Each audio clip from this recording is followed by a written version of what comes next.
तो हेलो बच्चों, कैसे हो आप सभी लोग। आशा करते हैं बहुत अच्छे होंगे। तो पिछले वीडियो में हम लोगों ने नाउन को पढ़ा था। इस वीडियो में हम लोग देखने जा रहे हैं कि प्रोनाउन क्या होता है। प्रोनाउन क्या होता है। तो प्रोनाउन को पढ़ने से पहले मैं आपको बता दूं कि अगर आप लोग चैनल पर नया हो तो प्लीज़ लाइक करना एंड सब्सक्राइब कर लेना, ताकि ऐसे ही इन्फॉर्मेटिव एजुकेटिव वीडियोज़ आपको आगे मिलते रहें। तो चलिए शुरू करते हैं। तो बच्चों, प्रोनाउन का मतलब होता है सर्वनाम, जिसको हिंदी में कहते हैं सर्वनाम। आप लोग अपने हिंदी ग्रामर के किताब में देख सकते हो कि प्रोनाउन किसे कहते हैं। प्रोनाउन को हिंदी में देखे होगे सर्वनाम कहा जाता है। ठीक है, जो हिंदी में सर्वनाम दिया रहता है वही होता है प्रोनाउन।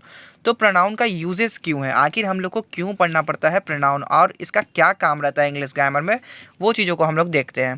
तो पहले इसके डेफिनेशन से शुरू करते हैं। देखो, आपके अगर एग्जाम में आता है तो आप यहाँ से लेके यहाँ तक जो है ये याद करके लिखोगे। अगर क्वेश्चन रहे व्हाट इज प्रोनाउन, तो इसका आंसर आप यहाँ से लेके यहाँ तक दे सकते हो। ठीक है, तो इसको आप नोट कर सकते हो। क्या लिखा हुआ है? A pronoun is a use of word a pronoun is a word a pronoun is a word that is used instead of a noun.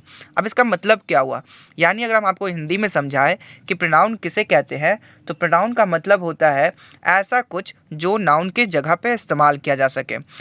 अब ऐसा तो पूरा आपको समझ में आया नहीं होगा, लेकिन मैं इसको ईजी करता हूँ। मान लो कि आपका कुछ नाम है ना। मान लो कि आपका नाम है राजू। ठीक है, तो मैं अगर हर समय यही कहूँ कि इस लड़के का नाम राजू है, राजू ने ये खाना खाया, राजू अब ये कर रहा है, राजू अब वो कर रहा है, राजू यहाँ से आया, राजू ये करेगा, तो ये थोड़ा सा अकवर्ड लगेगा, यानी कि ये सही नहीं लगेगा। हमेशा अगर राजू राजू राजू राजू करूँ तो ये चीज़ सही नहीं लगेगा। तो इसको बोलते हैं रिपीटेशन। ये बार बार आपका नाम जो है रिपीट हो रहा है, इसी वजह से इस रिपीटेशन को हटाने के लिए ये प्रोनाउन लाया गया। जैसे अगर मैं बोलूँ कि इसका नाम राजू है, ठीक है, वह यहाँ गया था, वो अब ये करेगा, वो खाना खा चुका है, वह अब स्कूल जाएगा। तो अब राजू का नाम एक बार मैंने यूज़ किया और उसकी जगह पे मैंने वह बोला, हर बार वह बोला।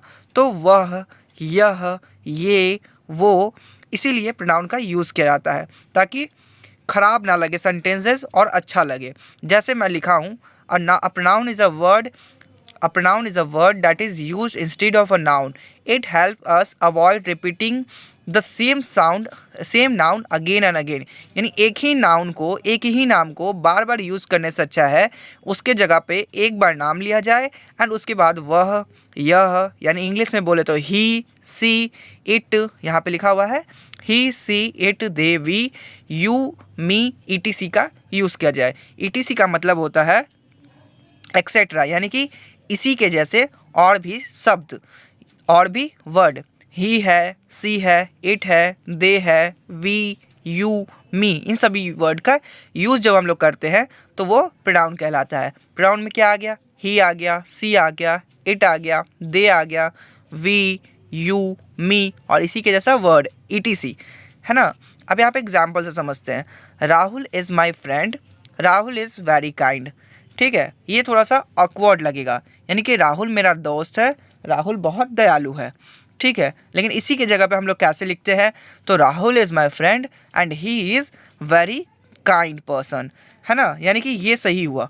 क्यों सही हुआ? क्योंकि इंग्लिश ग्रामर हो या फिर हिंदी ग्रामर हो, अगर किसी व्यक्ति का नाम एक बार यूज़ हो जाता है, और ग्रामर के रूल का हमारा कहता है कि अगर व्यक्ति का नाम एक बार यूज़ हो चुका है तो उसके बाद उसको रिप्रेजेंटेशन करने के लिए, यानी कि उसको दर्शाने के लिए हम लोग उसका नाम ना लेकर के ही और सी का यूज़ करते हैं। यानी कि एक बार अगर राहुल नाम आ गया और उसके बारे में अधिक जानकारी देना है हमें, तो ग्रामर के अनुसार हमें ही, सी, इट, नेम के नेम नहीं, ही, she, it, they, we, you, मी का यूज़ करेंगे, है ना। जैसे जैसे हम लोग कहते हैं किसी का नाम ले लिए, ठीक है, तो उसका नाम दोबारा शॉर्ट फॉर्म में ऐसे कहेंगे कि जैसे हम किसी व्यक्ति का नाम ले लिए तो उसका दोबारा नाम नहीं लेंगे, उसके बारे में अधिक जानकारी देने के लिए हम लोग ही, या फिर ही है तो ही का, सी है यानी लड़की है तो लड़की का सी, है ना। बहुत सारे लोग हैं तो दे, या फिर नॉन लिविंग थिंग्स है तो इट का यूज़ करेंगे। ठीक है, तो ये होता है हमारा प्रोनाउन। आई होप आपको ये वीडियो समझ में आई होगी और हेल्पफुल लगा होगा। अगर आपको ये वीडियो समझ में आए तो अपने फ्रेंड लोग के साथ शेयर करेंगे और प्लीज़ लाइक करके कमेंट करेंगे। बहुत बहुत धन्यवाद जुड़ने के लिए। आपका दिन शुभ रहे एंड आगे मिलते हैं नेक्स्ट वीडियो में।